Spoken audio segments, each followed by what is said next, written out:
These Latin American countries are supporting Palestinians while the West won't. O problema é o seguinte aqui, não é uma guerra, é um genocídio. Bolivia estará del lado correcto de la historia. Estará del lado de los derechos del pueblo palestino.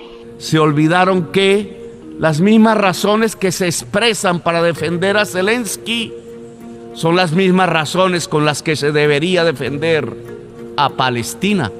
At least 11 Latin American countries have spoken out against Israeli aggression in Gaza and the West Bank. Bolivia cut diplomatic ties with Israel. Chile, Colombia, and Honduras recalled their ambassadors. Brazil, Mexico, and Peru demanded a ceasefire. Colombian President Gustavo Petro even compared Israeli attacks on Gaza to the Nazi persecution of Jews. So why are so many countries in Latin America showing solidarity with Palestinians? Let's start with the region's history of colonialism and imperialism.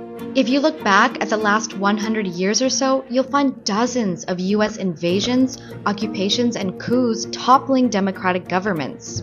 For example, the US backed the coup that installed the Pinochet dictatorship in Chile during the 1970s, and it supported armed groups destabilizing the Sandinista government in Nicaragua in the 1980s, which had come to power through a popular revolution. Many in the region now identify Israel as a colonial project made possible with the support of the US. Latin America also hosts some of the largest Palestinian diasporas outside of the Arab world. Around 700,000 people of Palestinian descent live there. Historians say they arrived in 3 waves. First, during World War I, then in 1948 after the forced expulsion of 750,000 Palestinians from their homes. The third wave was after the ethnic cleansing that followed the 1967 Arab-Israeli War. As far back as 1947, Chile, Honduras, and El Salvador abstained from the UN vote to partition Palestine.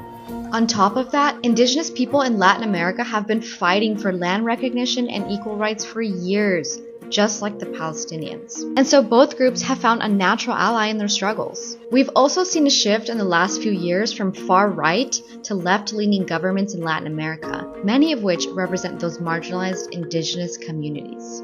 Take a look at this map. 12 out of 20 countries in the region are run by left-wing governments. Many of these leaders aren't looking to Washington for support or even approval. And that brings us back to today, where many countries are calling out hypocrisy in the US for denouncing Ukrainian civilians being killed while enabling the massacre of Palestinian civilians. Many have called for more pressure, like cutting economic and military ties. What we don't know is how far these Latin American allies are willing to go in their support for Palestinians. Countries like Colombia and Chile rely heavily on Israeli weapons imports, but are they willing to give that up?